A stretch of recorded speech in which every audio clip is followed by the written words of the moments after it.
So Whatever comes to mind about me. Yeah. Okay. Yeah.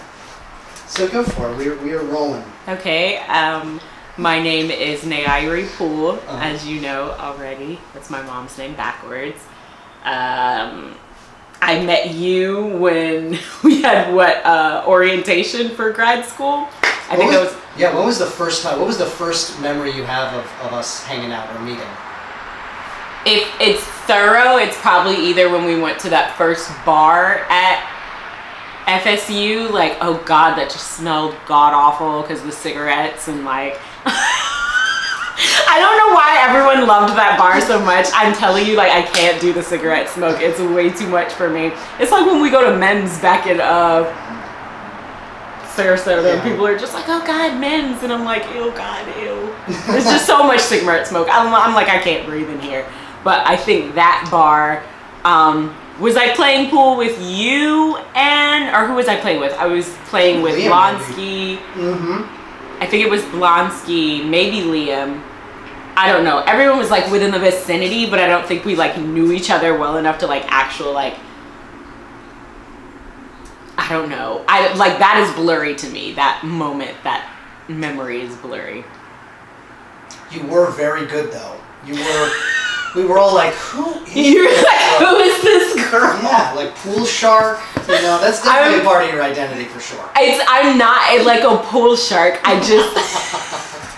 Okay, so my first I think it was just 2 years. My first 2 years of college, I went to Old Dominion University in Norfolk, Virginia. And I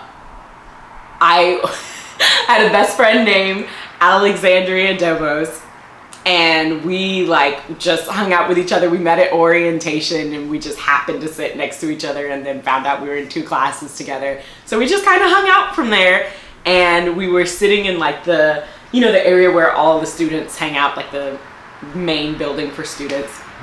And there was this big side area where there were like pool tables lined up, and there was like a TV on the side where you could like come and watch TV or like play your console or whatever you wanted to do. And there were so many cute guys. That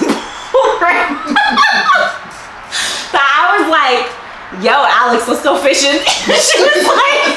She's like, what? I was like, let's learn how to play pool. And she was like, why? I was like, Alex, how do we get around other people unless we socialize? So, and she's very reserved woman.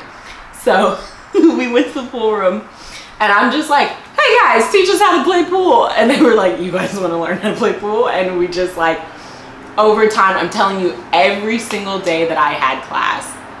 So for 2 years straight, I went to the pool room every single day, and that was like my main hangout spot on campus. And we would play pool for like a couple of hours between classes, or like after class before I had like theater rehearsal at night.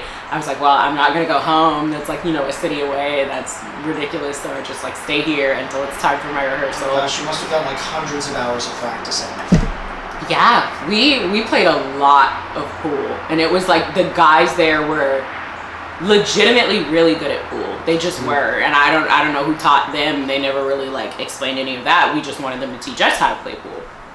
So we would go there literally every single day, and it was like hours and hours and hours of practice. And by the time I was like in the second year of my time being there, we like anyone who hung out in the pool room regularly knew who everyone was in the pool room. So they know like I come here regularly, Alex comes here regularly, but any of the new people who come in don't know that I play pool, and apparently assume that like I'm this 5'1" little woman who just like wants to be in here to look cute, which is like, yes, that's my initial reason why I came in here. I like to be cute everywhere. But I was like, I know, and I really enjoy playing it. So. Did you ever pick up a guy? Like, pick up a guy in the pool room? Or did the guy ever pick you up there? Ooh, hell. I think. Okay. So all of our guy friends who we ended up having, who I thought were all like incredibly attractive, they were just very handsome guys who knew how to play pool, and they were very sweet. I never ended up like actually dating any of them seriously. There was this guy who came in who I actually considered to be like one of my, I mean, absolute worst relationships I've ever been in. I'm telling you, it left. I dated him for 2 weeks. 2 weeks. 2 weeks solidly. And broke up with him. And then, like, maybe a week passed by or whatever where, you know, he still comes to Forum. He still hangs out. And, like, all my friends are here and whatnot.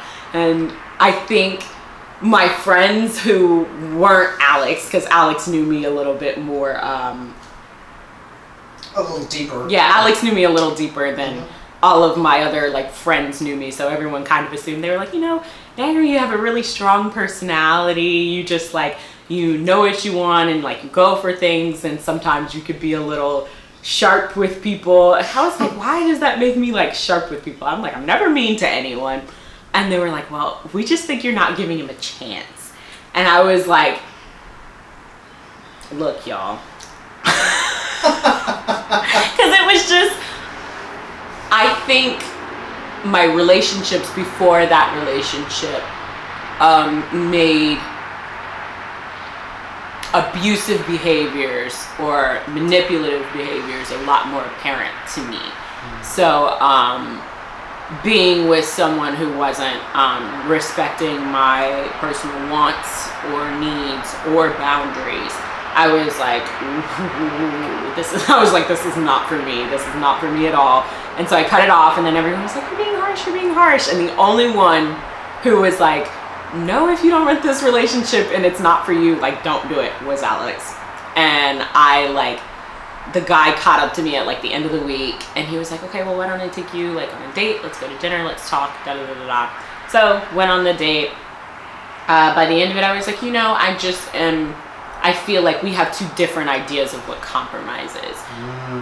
And when I think compromise, I don't think compromising my personality, my needs, wants, desires, what have you. Like, I don't think that someone should bend in that way, because ultimately you're changing who you are to be with someone rather than being with someone you enjoy and then you guys, like, compromising on problems you're running into, like exterior problems, not your communication issues or anything like that. It was like, I see you this way and I want you to be this way. And I was like, ha ha ha. Yeah. I was like, oh God, this is real now. This is absolutely real now. I have a septum piercing now. But at the time, I, like, put on makeup for a day, and I had a fake one that my sister let me borrow because I thought they were absolutely adorable and I wanted one. So I, like, had this little fake one in my nose for the day. And I came into the pool room, and he took one look at my face, and he was like, what the fuck did you do to your face? And I just kind of was a little shocked because I was, like, a little confused. And he was like, what's wrong with your face? And I was like, he's like, is that real? And I was like, I just paused because I was like, I know it's not real. This is totally fake. But what will happen? He was like, why would you ruin your face like that? And I just snatched it out of my nose, and I was like, it's fake. Thank you very much. I said, and I will put it back into my nose, and you can stop talking to me. And it was just like, I was so embarrassed because I was like, this is just something that I enjoyed, that I thought was pretty, that I felt cool wearing, that I liked enough to get a real one. Yeah. And it was just like, holy crap. But, you know, he was the type of person who didn't like piercings or anything like that. You felt like it accentuated yourself, you know? You looked at yourself and you thought, like, this is me, you know? Yeah, it was just like, wow, this is what I want my nose to look like. It was just like, I mean, it was a little bulkier than this one. I liked the tinier, daintier ones more. But I thought it was really cool. And I was like, oh my God, like, I look so cute. I just was like, I look hot today. But that, like, totally killed my mood for, like, a brief moment. And then I was like, my mood doesn't have to be killed. I like the way I look. I still like the way I look. So if you have an issue with it, that's something for you to take up by yourself. But I'm just absolutely not into it. It's the first person I ever got into, like, a screaming match with. Wow. Yeah. Well, I just realized that I am actually in the mirror in this shot I didn't even realize. That's fine. I mean, yes, it's a huge mirror, very large mirror. Okay, that's great. So yeah, so like, could you talk a little more, like about your relationships that you've had and what other kind of big lessons you've learned from them, like either about what's important about yourself or what's important about a partner? I think from even a young age, like, in the same way my friends were like, you can be a sharp person. It wasn't necessarily that I was like mean to anyone at all. If anything, I was very kind to people. It just, I knew what I wanted, and it was hard for me to accept bending my personality to, accommodate someone's feelings or accommodate what they wanted me to be rather than what I was. So I think, when I was younger, that manifested in like, oh, I don't want to be having sex yet. I don't want to be, going that far with a person that just wasn't what I wanted at the time. And it manifested in like variations of boyfriends, like consistently cheating because, the reason at the end of the day was, well, I wasn't giving them anything, so someone else needed to. Which was a kicker to my self-esteem, but it wasn't ever anything that I bent on. In a way of like, I'm going to have full-blown sex with someone just so they can stay with me. That just wasn't, it never suited me. It wasn't on the table for you. Yeah. I think I learned even more as I got older, maybe into high school, as when I really was questioning, like, okay, is something wrong with me that I'm getting this consistent behavior for people, or like these are the people who are drawn to me in a way. And that was after, experiencing like god-awful sexual assault and whatnot. But when you're younger and you think that like you care about someone so much that their needs become your responsibilities, or their wants become your responsibilities to handle. And I think that's something that a lot of young women take on, a lot of young people take on, but particularly women are given the responsibility of handling their loved ones' needs and wants. And so I think at that point, when I was questioning what is drawing this behavior, this kind of person that like is a different person in every person it is, but is ultimately the same kind of person walking through the door, what am I accepting from these people that allows them to treat me in this way? So I think by that point, the word compromise became very, it had a different ring for me. It wasn't, I'm not bending to people. I was like, I can shift on, you don't like mayo, so maybe I'll bring you ketchup, but like, there's no need for me to drop hobbies I enjoy. There's no need for me to dress my body differently. There's no need for me to compromise my ideals, beliefs, and morality for people who weren't looking to improve me in any way or looking to grow with me, but just wanted something from me. And ultimately, were growing themselves as well, and grew up in a culture where, they expect the women in their lives, the girls in their lives, to accommodate for them. So, it's not 100% their fault. They're raised in a culture that breeds that. But compromise at that point, for me, was just like, I don't know why I need to anymore.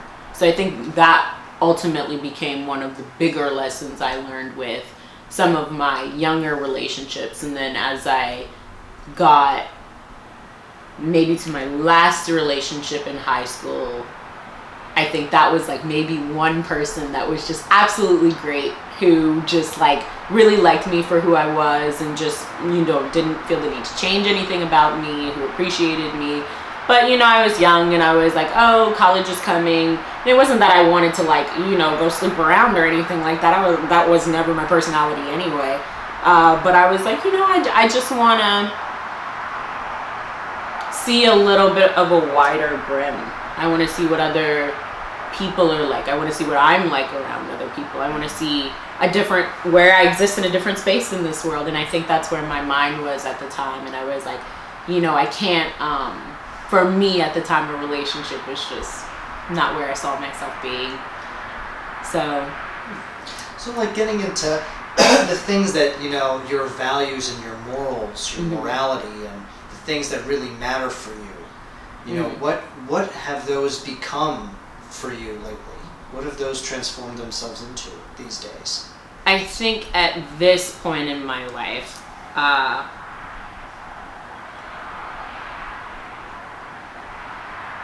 I like to think of myself as a very spiritual person. I grew up Christian. I grew up Baptist Christian. And so God has always been like within my realm, within my circle, within my determining factors of, you know, how I looked at the world, how I perceived people and their actions and whatnot. And I think what started as a lot of judgment when I was younger from, you know, a culture that various religions can breed, you know, there's this binary effect of like absolute right and absolute wrong. And I think that breeds a lot of judgment. It breeds a lot of confusion, non-clarity, because things are complex. People are complex. And I think as I've gotten older and still having such a strong connection to, you know, who I see as a God or higher power,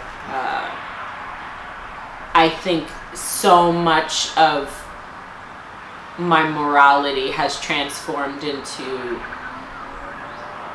love and compassion and working to understand people, even if I don't necessarily agree with them, but also working towards justices, things that I perceive to be equitable. You know, because there's just some things that I'm just like, sorry, racism isn't cool. Sorry, homophobia isn't cool. It's like, those are not things that I can go, oh, we have personal differences over. It's like that's someone's lived identity and experience that is being othered. And to systemically, you know, marginalize groups of people for their differences is just not okay, not right, in my book, in my opinion. So in those ways, I think it's hard for me to be understanding towards all people, but I work to understand that people are complex, that they've always been complex, that their lived experience has a great effect on how they see the world as well. Just in the way that I've changed over time, other people can change over time as well, and that doesn't necessarily mean that they change in a positive way. Could you talk a little bit about, you know, these past few years with Eric Garner, George Floyd, this very tumultuous time, how your identity has shifted because of this time? Has it changed? Has it shifted? I think that I've developed a bit more of an outspoken, or not even outspoken, but more willing to speak on injustices, I think not much of my like core character has shifted or anything like that, because you know, growing up my entire life before Eric Garner, before George Floyd, it was Trayvon Martin. Like when I was a teen, it was happening then. It was happening before then. It was happening before I was born. It wasn't something that just got triggered, that people started seeing. Like, I think what was really a paradigm shift was being in the middle of a pandemic and no one being able to go out and be places and busy themselves with the lives that overshadow these things happening. And with the development of, you know, cameras, people being present, having witnesses to this, and broadcasting common injustices, because they're not uncommon, was something for the world to see, and that really stopped time for a moment. And I think in that way, some other people's lives completely shifted, but for me, it was only speaking out a little bit more, saying something when something doesn't feel right.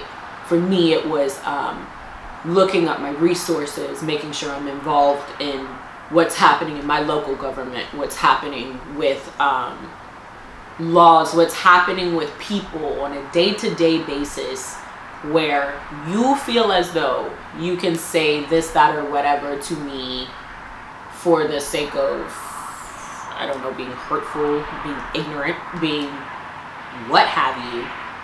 But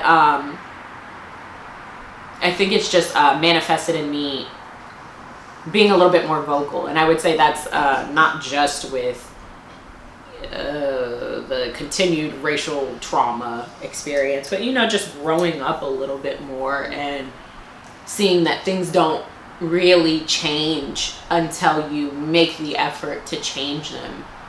Because when people as individuals move in a direction of changing things, their small changes manifest in a bigger realm of changes. Just to say, like, if everyone in the neighborhood that we lived in right now decided to have the same idea about something, decide to do something about it, and decide to move on it, that's already a whole entire neighborhood of people shifting something for their sake. And I think that what happened, or what has happened within the past year, couple of years, is that people are waking up to a personal responsibility for wrongs being done. Even if I'm not in that place, I have a personal responsibility when I'm aware of what is happening. So I think in that way, I've just gained a little bit more personal responsibility. If you were to give the United States a grade on a report card for handling diversity from A to F, what would be the grade, and how could the U.S. improve their grade? How could they? Because I'm guessing it's not going to be an A. Hell no, it ain't no fucking A. Candy! How do you got me fucking fucked up talking about some A? Hell no, it ain't no A. It's like, no, it's not an A. It's not an A. It's not an A. First thing we can do is stop lying about fucking history. You know, stop excluding stories that are important. I feel like when Black history, Hispanic history, Asian history, various forms of history, different racial identities get pushed to the margins, so much of an American story is left out. How can we have a diverse, truly diverse society where we don't acknowledge differences? And I hate when people say, oh, I'm colorblind, I'm colorblind, I'm colorblind. It's like, it's something so blatantly ignorant. it's like, yes, I get your concept that you think people are humans and that we should love people as humans, but to not acknowledge the variations of experiences that humans have lived is to ignore their humanity. And when those stories get left out, when those people get left out, there's no freaking diversity. There's no equity. There's no humane nature happening. So I think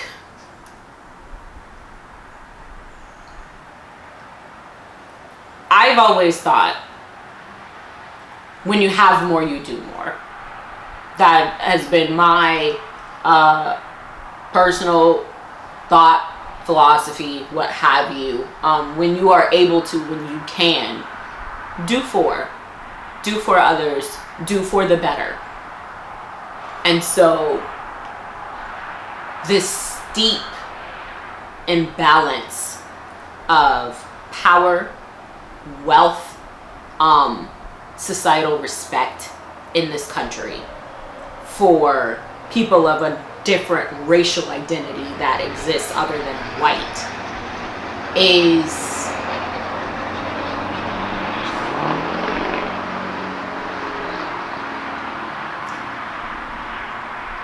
tough to manage. I could imagine being in a position of having to work through these inequities while, worrying about the people who are taking advantage of systems that are built to help people. When people get clustered into lives they've known, period, like where I'm sure I've grown up, there are people who were like absolutely born there and died there and didn't decide to go anywhere else in their lives. There will be some people who have that lived experience, and their small world within our larger country doesn't mean that they never tried, that they weren't doing their best with what they had.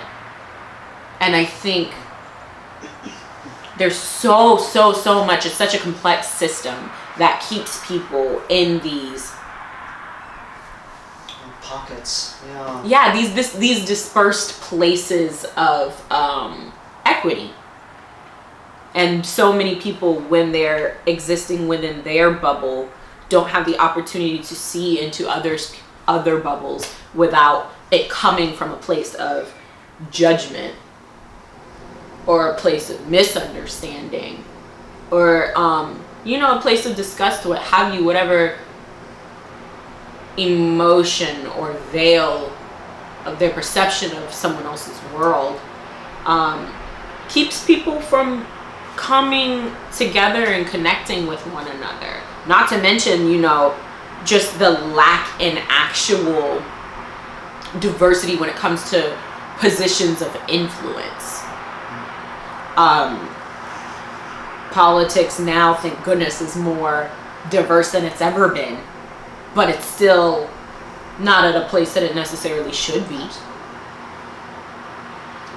Because if we're looking at a true dynamic of the American population as reflected within our political realms, within the people who police us, within the people who teach us things at school, within the people who hire on job applications, it's just, there's a difference, and I can't say that people can ever really be diverse when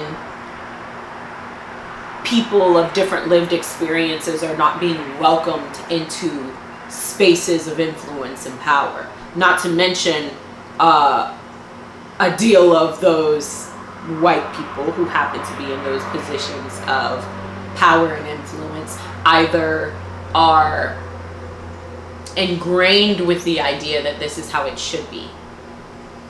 It's been working this, far. It's been doing well. It's been doing fine. I've been benefiting. I haven't seen anyone not benefiting in it. I didn't know I was making anyone uncomfortable. It's just with that level of acceptance for comfort that it's so and convenience. That it's so unconscious in so many people too. I think is a major problem. Yeah, but I think at this point, God, the only way at this point, as I've perceived, that it could be completely unconscious is pure ignorance. It's pure ignorance. There's too much information. There are too many stories. There are too many people. There are too many blatant laws. There's too much stacked evidence for you to dare say that this isn't a problem. This doesn't exist. We are diverse. Having one black person in the room, having one Hispanic person in the room, having 2 Asian people in a room is not diversity when there are 60 people in the room. That's not how that works. And asking one person, one black person, their lived experience is not going to be the same lived experience as another black person. My experience as a black woman is not going to be the same experience as a Hispanic woman who could come from a different part of this country. It's just, I think so much of this idea of diversity that white people have is the idea that we need to bring someone who looks like this, someone who looks like this, and someone who looks like this into the room. And then once we have those people, they are representatives for every other person that looks like them, or they're representatives of each other, which is a problem in itself as well. So I think until we can have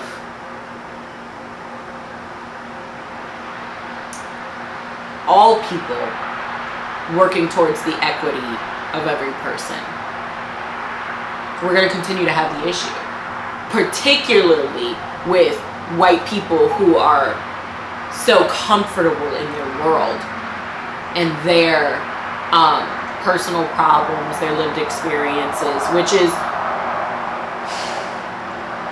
hard to not expect from some people. We want comfort. We want to be in a convenient space. Convenience is truly one of the things that just allows people to be lazy, not to care, not to be invested.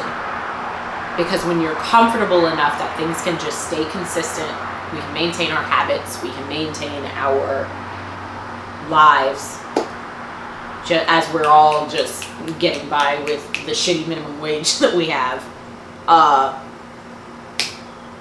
It's hard to get out of cycles that are created.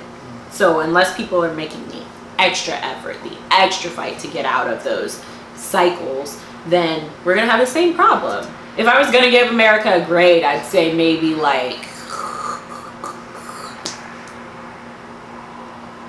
maybe a C, maybe C minus.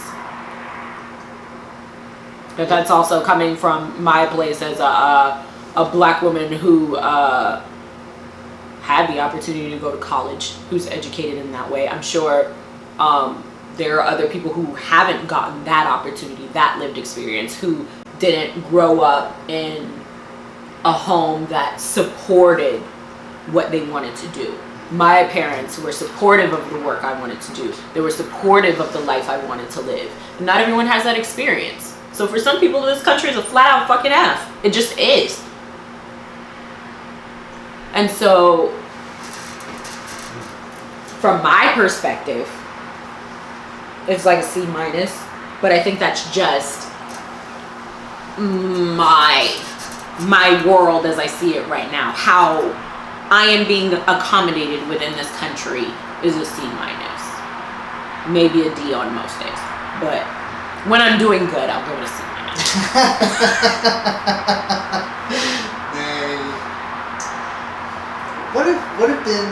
What have been some moments in your life that have defined you and who you are?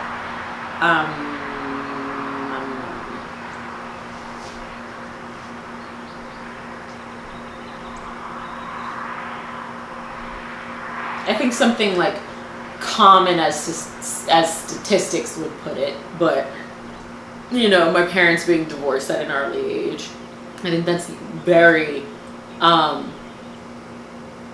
defining to my character in the way that I shaped the way love works between people.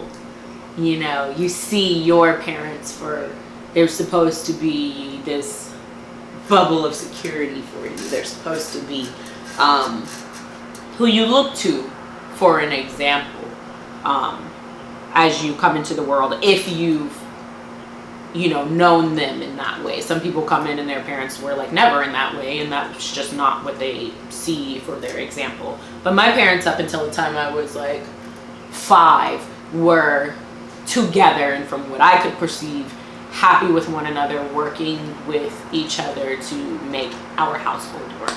So I think when my mom left to go to, she was stationed in Korea when I was like 6. So from the time I was 6 until I was 7, she was in Korea. And then when she came back, they were getting a divorce. So I think that was just world shifting. It didn't feel world ending. They were still my parents. They just weren't together anymore. And then to have Miss Rhonda, who's my stepmom, come into our lives and be, you know, the person that she was to us and for us and with us, it was weird to see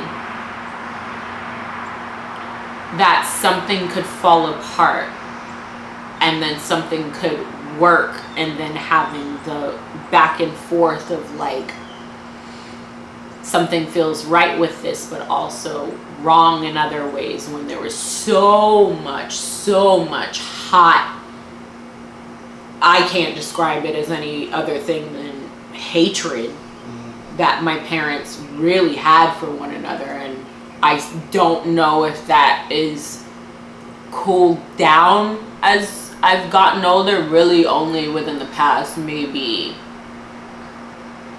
4 or 5 years. So maybe by the time I was up until 20, they were still having screaming matches with each other on the phone. They were still, you know, talking about the other in a dismissive, disrespectful, and hateful manner.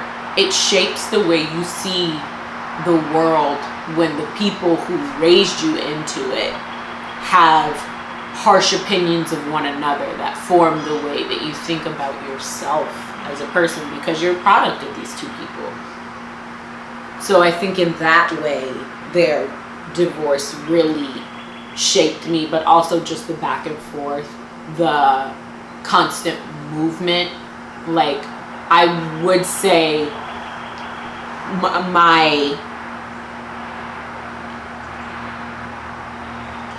my experience as I've gotten older was definitely like, I felt secure in faith. I felt secure in the love that my family had, you know, where it had love. And then, you know, the 4 of us who were the back and forth between the, you know, families. But there was a lot of physical movement back and forth when you have to go visit a part of your family that you would want to be with all the time, and you only see them on weekends.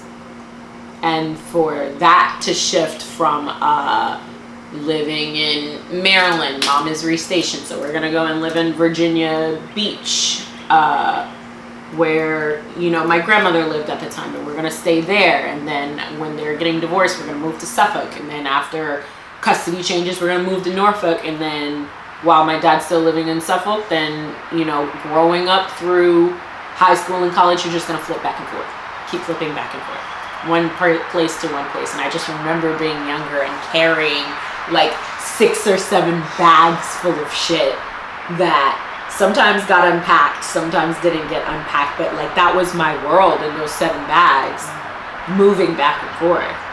So I think there's a bit of unrest,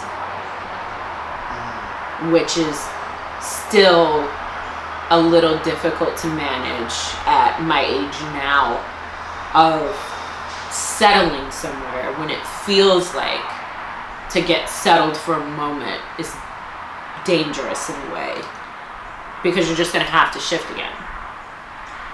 So I'm still coming to terms with it's fine to have a place that feels settled.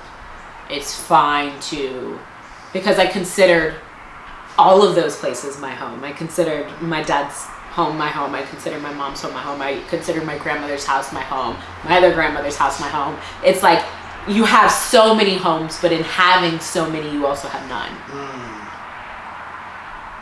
So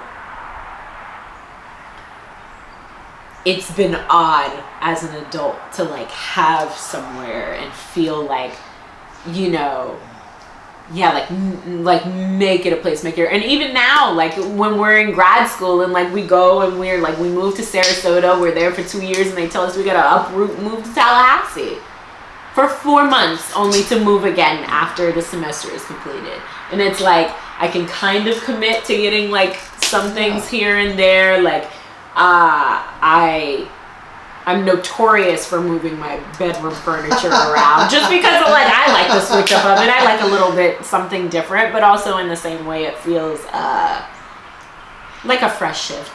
But it's also why, you know, I'm not throwing my tapestry back up on the wall. I'm just gonna move again in 4 months, which is, I guess, in some ways reasonable and in some ways unreasonable. Like I could have it up for 4 months and enjoy it while it took for 4 months. But also I just personally at this moment, I'm like, I don't want to put up the effort to put it up. I'm just gonna have to take it down. So I think in those ways, those memories of the back and forth movement, the constant chaos in a way, has become a part of my degree of restlessness. For the people who've also gone through divorce, you know, children who have gone through their parents divorcing, what methods did you use to help you through that time?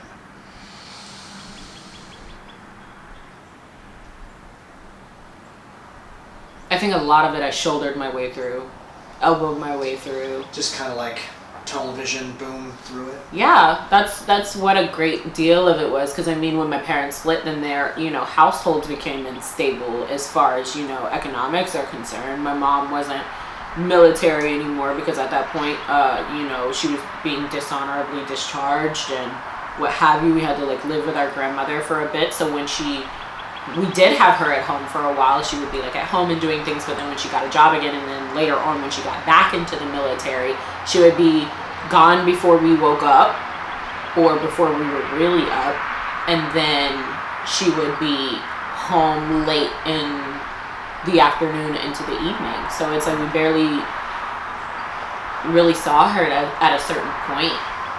We were being raised by my grandma in that way, I would think. But even at that, up until a certain point, my grandmother still had a job. It was like we were being handed the responsibility of being older than we were. 10, 11, 12, having the full like responsibility and like stress of like, oh, if like you don't get up and go to school on time, that means your mother cannot go to work and she could lose her job. That sort of thing is like something you become hyper aware of when you have to do it, when you have to make sure that things stay going smoothly. Like you have to do your part. At least that was how I perceived it when I was younger, and definitely being the oldest girl, I felt like I just shouldered on a bunch of more responsibility. I took responsibility for like my siblings' behavior, for like, you know, just making sure things were clean, making sure like just very small things. It was like picking up a load so maybe my mom didn't have to carry it, or it was just one less thing to stress about, is what I wanted her experience to be. But in the end, it was really just a lot of suppression, which I don't think was healthy, but it was a way that I moved through. So looking back, if you could have given your younger self some advice on how to move through that, what would you say?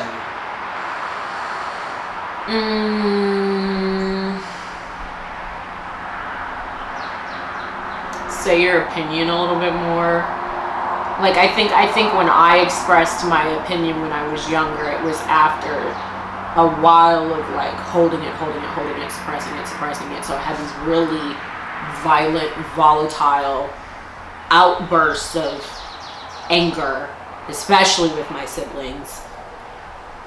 You know, never with my parents or anything, because that was seen as disrespectful, and you know, I never wanted to disrespect my parents. But it definitely manifested in like a hot temper when I was younger. So I think if I could have told myself to commonly express a little more and be honest about the way you're feeling and what you feel like you are carrying, then it will be easier to carry. It'll be easier to move through. It'll be easier when you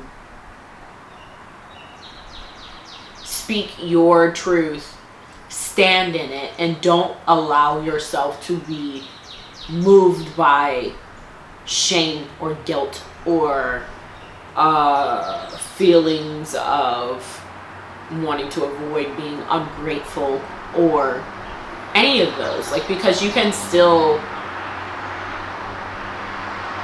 love your parents, love your people, while being honest and being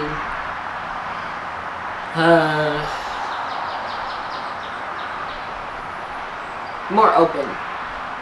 Just open up a little bit more. I would tell myself, take it easy on the fucking school. I really did. I was like, from the time maybe until like 5th grade up through high school, I was like working to get into like the most vigorous programs I could get into. It was like in the 3rd grade, it was like young scholars in the summer. 5th grade, it was you're gifted. I didn't know about young scholars in middle school, so I didn't do it in the 6th grade. But when I knew about it, it was in the 7th grade and the 8th grade. And then after that, it was international baccalaureate in high school, which really I only wanted to do because I wanted to go to Granby. I didn't want to go to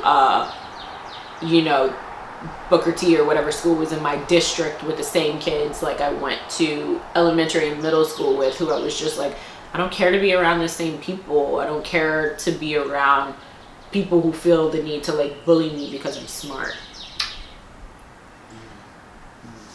And I think I would have been fine if I would have went to, Booker T, been around those people. I probably would have been able to really cultivate more of my artistic skills if I would have went there. Just because, they had programs for like, dancers, movers, like actors, like they had that at their school, but that wasn't something that I was into yet. I just was like, oh, I want to be in a different school around different people, and it doesn't matter if I have to do the hardest program at this school. If that's what it takes to be in that school, then I'll do it. It's fine. It wasn't like I aimed for that. It was just like, okay, that was just the means through which I got what I wanted. And from there, I was like, okay, well, if I don't want to, by the end of high school, I didn't really know what I wanted to do exactly, but was suggested to try pursuing acting, which has been, one of the most wonderful decisions I've made in my life. But, at the time I was unsure of that. I didn't know really what to do. And I knew that if I didn't want to get stuck at some job that I don't like, living in the same city I've always lived in but don't necessarily want to be in, not really going and seeing other places, doing other things, then college was a route to go. Because when you go to college, you get an education, you can get a job to like go somewhere, do something. It's more time to expand yourself, in my book, is how I saw it. So I was like, okay, go to college. It still feels like, to a degree, even coming straight into a master's program fresh out of undergrad, it's the next best thing to do until I can do what I want to be doing. I have a small fear, I'm sure, of like when it's finished, when it's completed, when I have no more school to go to, which has just always been, you know, when you're a kid, you spend 8 hours of your day there. It's where you are all the time. We're conditioned to live in this kind of structure. Yes. Yeah, it's like, and then it's just like they drop you into the world and they're like, now go survive. And it's like, oh, what the fuck to do out here? So it's just like trying to work through it, trying to get through it. So it feels like a small bit of safety as I'm finding. And small bits and small fears of mine are like, you know, when I'm done here, maybe I won't be like good enough to do the work that I want to be doing. Maybe like competition won't feed me, it'll break me down. Or like, I don't know if working an exhausting job at the same time will just become the work I'm doing rather than really feeding the creative that I want to be. Getting pulled into a cycle of survival rather than thriving and living, which I think a lot of people ultimately get stuck in. And I mean, that's not the lived experience I want to have, but sometimes it just ends up where you end up being. And yeah. Well, I one last question before, you know, this has been really great.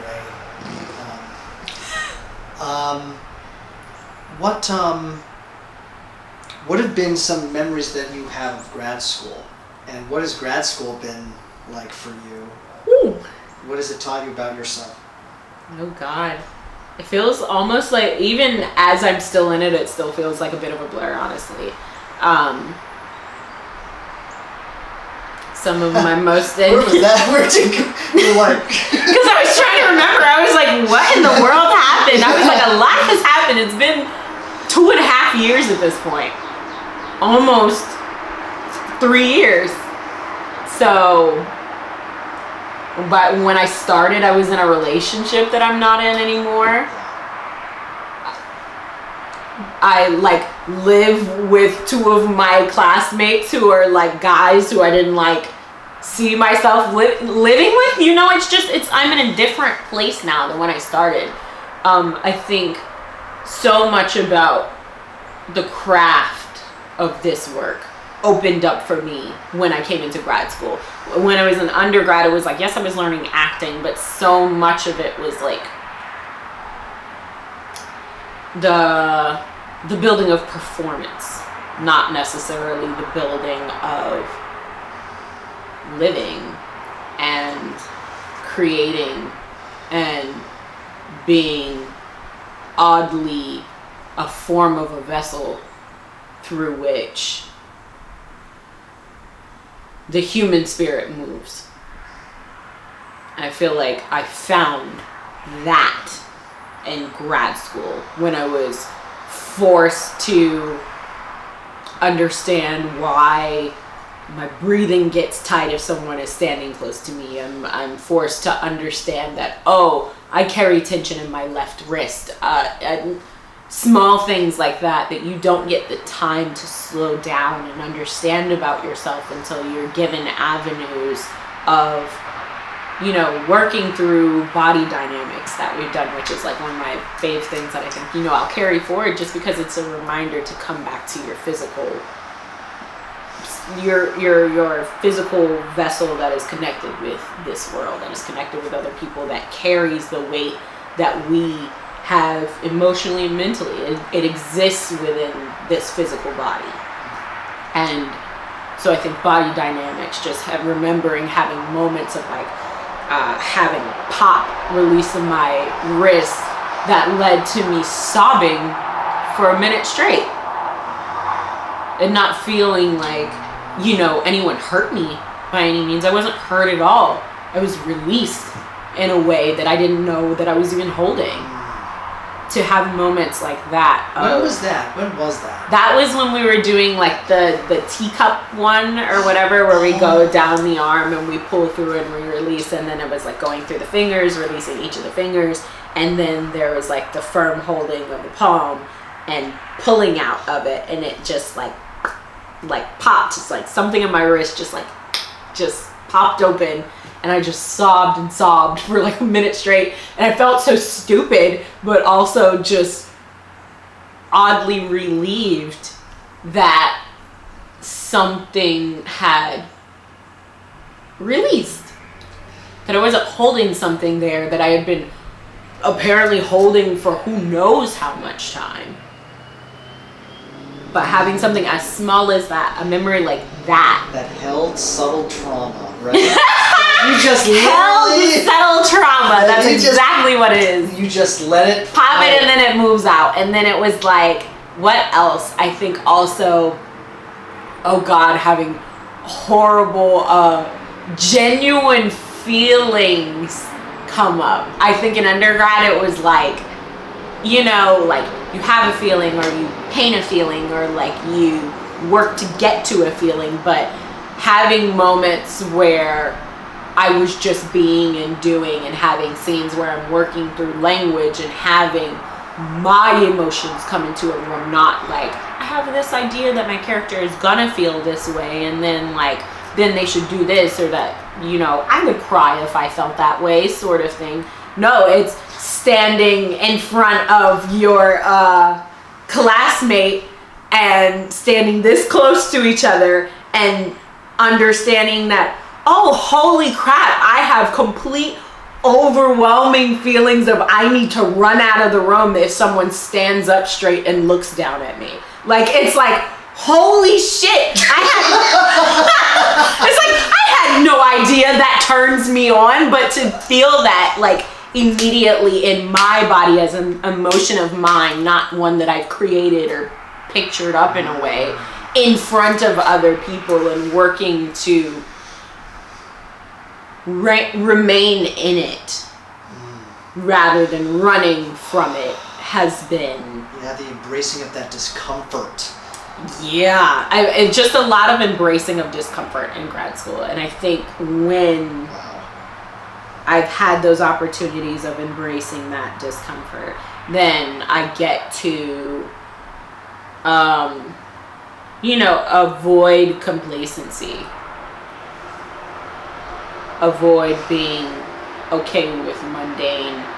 Avoid settling in a way for things as they are, not seeking them to be better, not seeking to be more full, more whole, more spiritual in the way as I see it, released and existent wholly in a moment with the world happening around me. So I think when I had like tiny moments like that in grad school, or even moments of like, this is way too much fucking work, I don't know how I'm managing this, I'm eating one meal a day, and I don't know how I haven't like passed out yet, having moments to just like cry with complete strangers who somehow ended up being friends of mine, who are having the same experience but their own variation of it, their own perception of having the equal amount of work, the same body releasing things, but for somebody else it's a leg, for somebody else they can't imagine someone touching their neck. It's just different things are different for different people, but being able to witness that is also moments of opening up my capacity for compassion and understanding that just because I have a lived experience of something, or even things happen for me in a particular way, doesn't mean it happened for everyone in that way. And I think those small flutters of memories that come in, because I don't actively like think about them, or don't actively work to remember them all the time, and even now they're blurry, and I have like small bits and moments that come in that like make me laugh, or like make me just feel also embarrassment again, or like just different things. Oh God, there's so many when I like stop to like really try and dig and pull them up, but the few that like I don't think will ever leave me are probably like, you know, the thing with the wrist, or like standing in front of, you know, our lovely classmate Jacob, and experiencing pure horniness in front of the rest of my class and being horrified by that. Just, you know, moments like that are just gonna stick with me. So, I guess those are some of my grad school memories. Other than like, you know, eating a meal a day or like trying to find out what healthier food is, or like having that sort of odd thing, or like remembering one day that, holy crap, I haven't had a period in 4 months. Like it just... Did that... Wow, really? Absolutely, yes. I remember my first year of college period in undergrad, I would skip 3 months consistently, bleed for a whole month, skip another 3 months, bleed for a whole month. It was just my body being horribly out of alignment just because of a new level of stress, which was, you know, something that I went through my first year here too. It's just like I skip for like months at a time and then have odd, like, you know, spotting or what have you. It's just irregularities that are a direct manifestation of the high stress my body was under. You know, men would be so much more in touch with their feelings if we had to go through stuff like that. Like, no wonder women are like way more like sensitive to things that are going on with stuff and themselves. You know, yeah, it's like you got a monthly check-in. It's like, yeah. Maybe we should like send an appeal to God and ask for like for us to be get like, yo, this isn't fair. It's not fair. Well, it would help us. Somebody gotta have something. I mean, damn. But I mean, it would help men. It would really help men. I think after time, it literally just becomes like a normalcy that like women manage and like put up with and like have great pains from, but also work to be like normal with, like try to be on the same plane as other people, not to mention like the great shaming of it.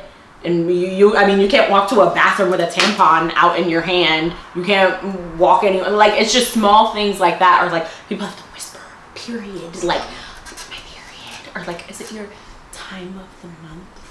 It's your cycle. Like, it's just like I am menstruating. I openly carry tampons to the bathroom now. I'm like, fuck it. You all know that we have one every month when shit is going right. Leave me the fuck alone. Like, it's just, and it's not to make it, you know, explicit or grotesque in any way, but I think so much of who we naturally are as women and people gets suppressed when a basic thing that happens to every single one of us when, you know, things are aligned and healthy, or, you know, when you have female anatomy that breeds that, it's just like when that gets shamed, it's an integral part of you as a being.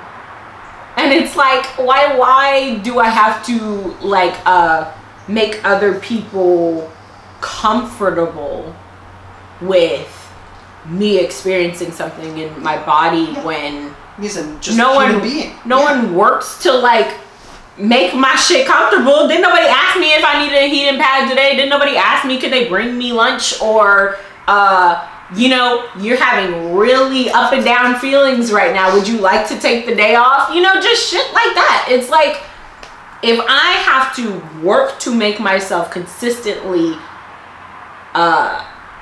in a state of normalcy, palatable to it. Yeah, why do I have to be palatable when you could just understand this is a process that's happening? These can be some of the side effects from it, and it's not killing you at the end of the day. It's in my damn body. Like, you'll be fine if today I'm having a period and you happen to see a tampon in my hand.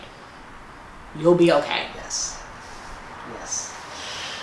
But yeah, that memories like that from grad school are like, yes, I'm experiencing that, and it's like, yes, and I still have class and I'm having horrid cramps and I just have to lay out on the floor, or I have to continue doing whatever this is right now, this dumb exercise. Yeah, exactly.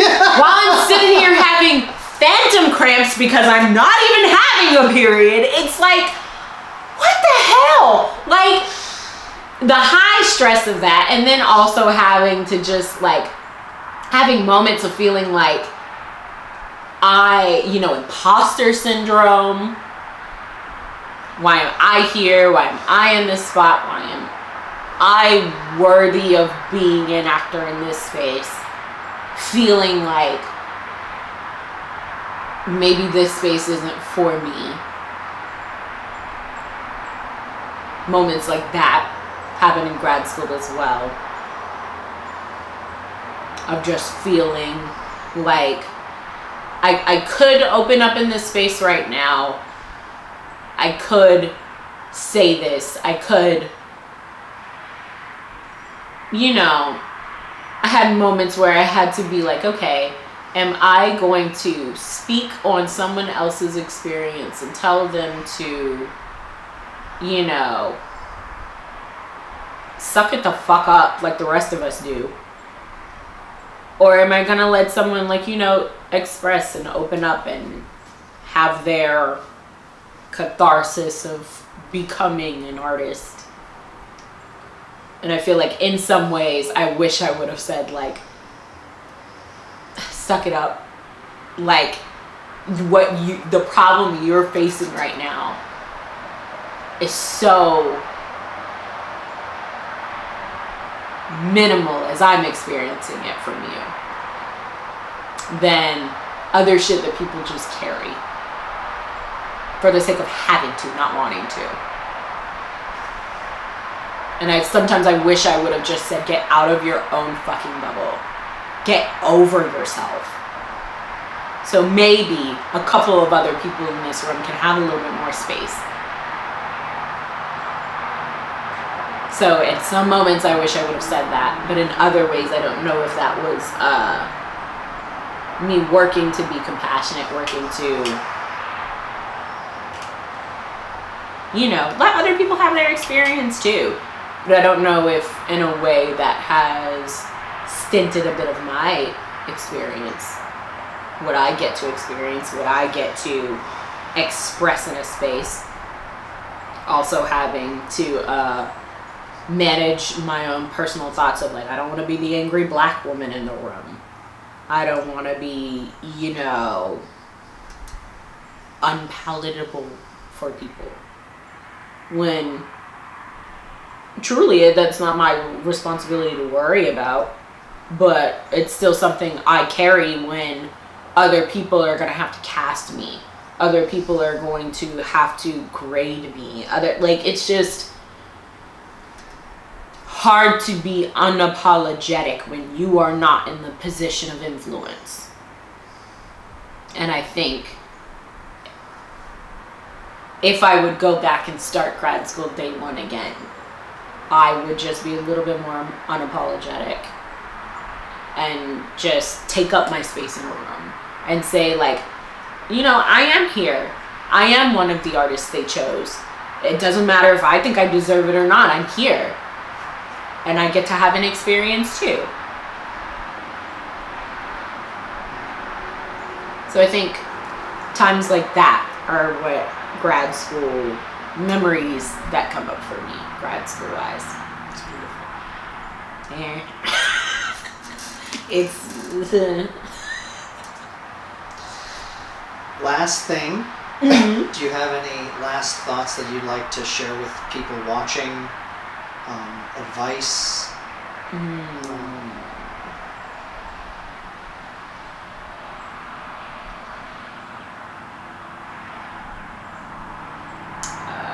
Maybe work against your complacency. See what the next better thing is while enjoying what you have. But work against being comfortable. See where you can reach, where you can go, who you can find when you are uncomfortable, and willing to stand in that for a little bit. I think it's easier to understand other people when we're willing to do that I guess if any like beautiful little wonderful black girl happens to cross this, you're absolutely beautiful and wonderful and amazing, and all the great things that you are don't need to be stuffed down, don't need to be palatable for other people. You can be your loud, crazy, fun, or even quiet, soft, and easy self, and that's more than enough, more than okay, more than black, because you are black. And anything and everything you do is going to be black, and that's great. I don't know what else to say other than like I guess at the end of the day, love takes us a lot further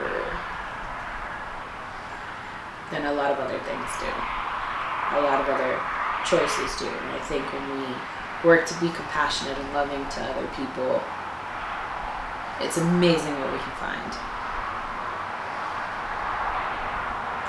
I think that might be it. Yeah, I think that's it. Thanks, everyone.